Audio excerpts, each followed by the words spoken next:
Happiness is something people have chased for a long time. Positive psychology looks at happiness scientifically to help us understand how to live well and feel good.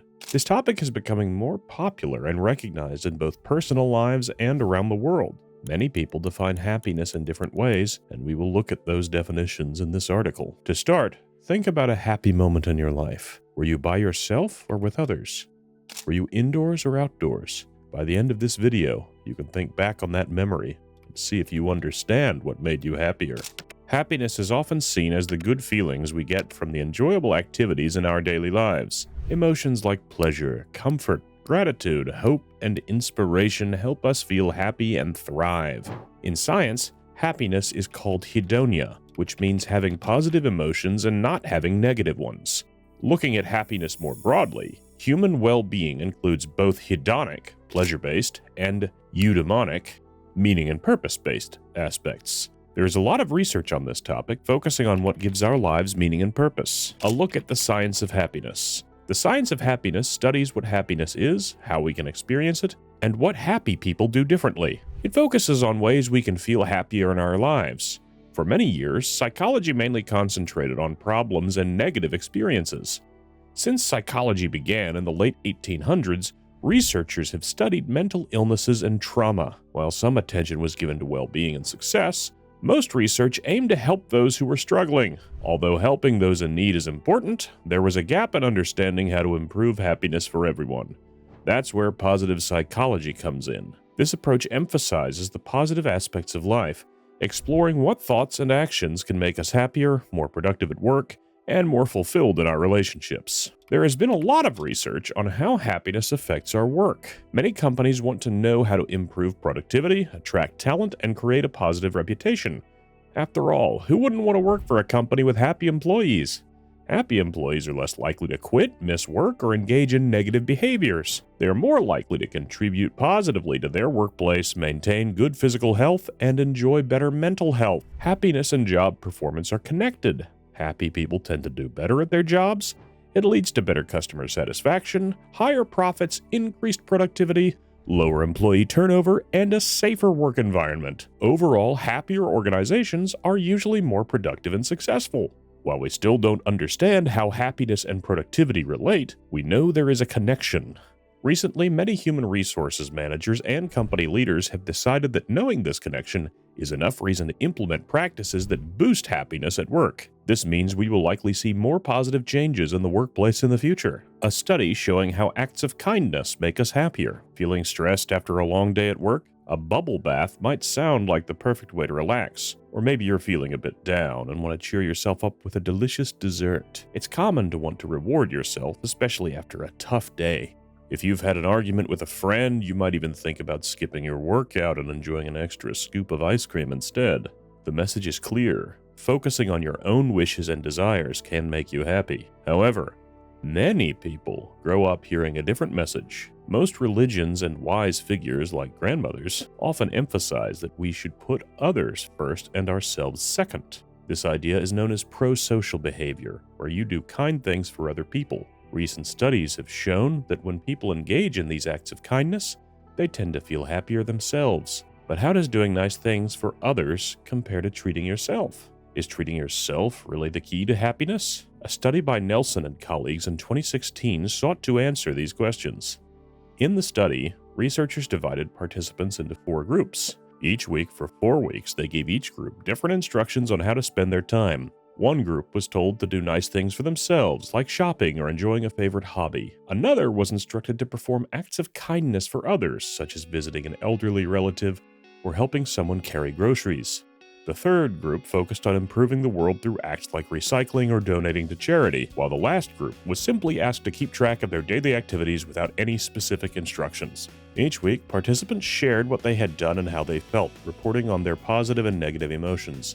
At the beginning and end of the study, as well as 2 weeks later, they filled out a questionnaire to assess their overall happiness, looking at their psychological, social, and emotional well-being. The study's results were quite revealing.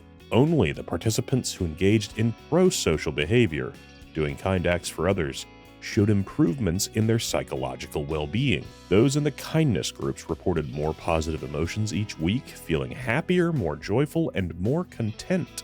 This increase in positive feelings was connected to higher levels of overall happiness by the end of the study. In simple terms, when people focused on helping others, their own happiness seemed to grow.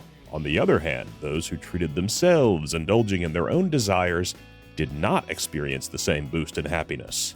Their levels of positive and negative emotions stayed pretty much the same throughout the study. In fact, they didn't show any significant change in their overall well-being compared to those who were just tracking their daily activities. This research does not suggest that we should avoid treating ourselves or that self-love is unimportant. Everyone deserves to relax and enjoy life. However, the findings strongly indicate that we are more likely to find greater happiness when we focus on kindness and generosity towards others. By showing kindness through our actions, we can enhance not only the lives of those around us, but also our own sense of happiness and fulfillment. The global pursuit of happiness. In World Economic Circles, Richard Easterlin studied the relationship between money and well-being. His findings led to what is known as the Easterlin paradox, which states that money doesn't buy happiness. This idea sparked a new wave of thinking about how wealth affects our happiness and well-being. In 1972, Bhutan made a bold choice to focus on happiness as a priority rather than measuring success by economic growth or gross domestic product, GDP. As a result, Bhutan has consistently ranked among the happiest countries in the world, even when compared to nations with much greater wealth.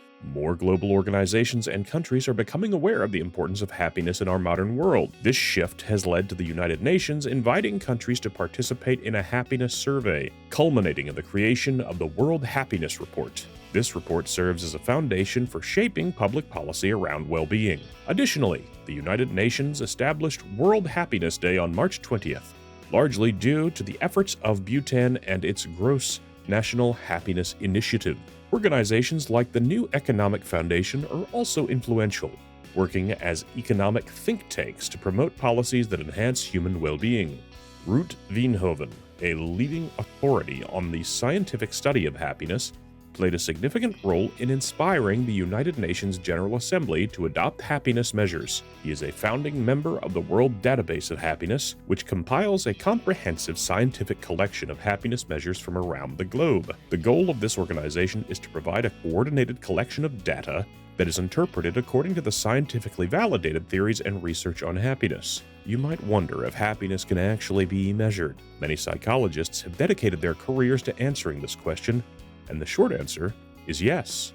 Happiness can be evaluated through three main factors: the presence of positive emotions, the absence of negative emotions, and overall life satisfaction. Since happiness is a highly subjective experience, the best reports on someone's happiness come from the individuals themselves. Because of this, scales, self-report measures, and questionnaires are the most common ways to measure happiness. Some of the most recognized tools include the PANAS, Positive Affect and Negative Affect Schedule, the SWLS, Satisfaction with Life Scale, and the SHS, Subjective Happiness Scale. There are also many other reliable and valid instruments to assess happiness. Another significant measurement of happiness was developed by Ruut Veenhoven, who created the model of 4 qualities of life. The model positions happiness in different dimensions, allowing for a more nuanced understanding. According to Veenhoven's research, happiness is attainable for many people. The 4 qualities include outer and inner qualities, life chances, and life results. The outer qualities focus on the environment, encompassing factors such as law, freedom, education, employment, and basic needs like shelter and food, which are essential for our well-being. The inner qualities relate to the individual's mental and physical health, emphasizing the importance of social values like solidarity, tolerance, and love. The utility of life references deeper meanings in life, such as religious beliefs, while the dimension of satisfaction reflects our subjective measure of happiness as we interpret life overall. Using Veenhoven's 4 qualities, it is possible to assess the happiness of any country. The livability of the environment takes into account how well a country meets basic needs and promotes safety and security. Lifeability emphasizes the individual's capacity to cope with challenges, which includes mental and physical health.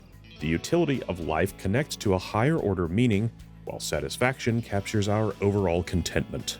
Although happiness is a complex concept that cannot be directly controlled, we can influence it through policies and individual actions. Happiness is ultimately a subjective experience, and meaningful change begins when we adjust our perception of the world around us. So, is it possible to train yourself to be happier? The answer is yes. At birth, our genetics provide us with a happiness set point that influences our overall well-being. Alongside genetics, having basic needs met like enough food, shelter, and safety plays a crucial role in our happiness. However, a significant portion of our happiness is within our control. Research by Lyobomirsky and colleagues in 2005 indicates that we have the power to shape our happiness through our choices and mindset. By training our brains with awareness and specific exercises, we can learn to think in more positive, optimistic, and resilient ways. Recent discoveries in positive psychology show that our physical health, psychological well-being, and psychological functioning can all improve when we learn how to feel good. For example, the work of Fredrickson and others in 2000 highlights the benefits of adopting a positive mindset. However, to cultivate this happiness, we need to identify and train out certain negative patterns of thinking that can hold us back. One such pattern is perfectionism. While it is often confused with conscientiousness, which involves setting reasonable and achievable goals, perfectionism sets inappropriate and often unattainable standards. This can create challenges for people of all ages, from children to adults. Another detrimental pattern is social comparison. When we measure ourselves against others, we often come away feeling inadequate. Although it can be healthy to admire qualities in others, the best comparisons we can make are with ourselves. Instead of focusing on how we measure up to others, we should reflect on how we have grown and improved over time. Materialism also poses a threat to our happiness. When we tie our sense of well-being to external possessions and wealth, we risk losing our happiness if those circumstances change. Research by Carter and Gilovich in 2010 reinforces this idea, emphasizing the dangers of material attachment. Additionally, many people fall into the trap of maximizing. Maximizers are those who constantly seek better options, even when they are satisfied with what they have. This behavior can detract from their ability to appreciate the good moments in life, leaving little room for gratitude, as highlighted by Schwartz and colleagues in 2002. How is the brain wired for happiness? Our brains are naturally designed for happiness. They come equipped with caregiving systems that facilitate eye contact, touch, and vocalizations, allowing us to convey trust and security to one another. Additionally, our brains regulate important chemicals like oxytocin. People with higher levels of oxytocin tend to trust more easily, show a greater inclination toward monogamy, and engage in more caregiving behaviors. These positive behaviors help reduce stress, leading to lower levels of cortisol and a diminished cardiovascular response to stress, as noted in the research by Kosfeld and colleagues in 2005. As a key takeaway, happiness is fundamentally the overall subjective experience of our positive emotions. Many factors influence our happiness, and ongoing research continues to uncover what contributes to our joy. This global pursuit of happiness has led to initiatives like the World Happiness Report, and the World Happiness Database is working to unify and consolidate various happiness efforts from around the globe. We live in a time when the conditions for happiness are increasingly understood. However, it can sometimes feel disheartening amidst the negativity that pervades the world. The good news is that our brains possess neuroplasticity, which means they can adapt and change. Despite our genetic predispositions, it is indeed possible to learn and experience happiness in a world where the focus on happiness is gaining momentum. The pursuit of happiness becomes a personal and collective journey. The happiness of the world depends on the happiness within each of us, and how we choose to act, share, and advocate for the importance of happiness for everyone. So, what steps are you taking to cultivate happiness for yourself and others? We'd love to hear your thoughts. Feel free to leave a comment below.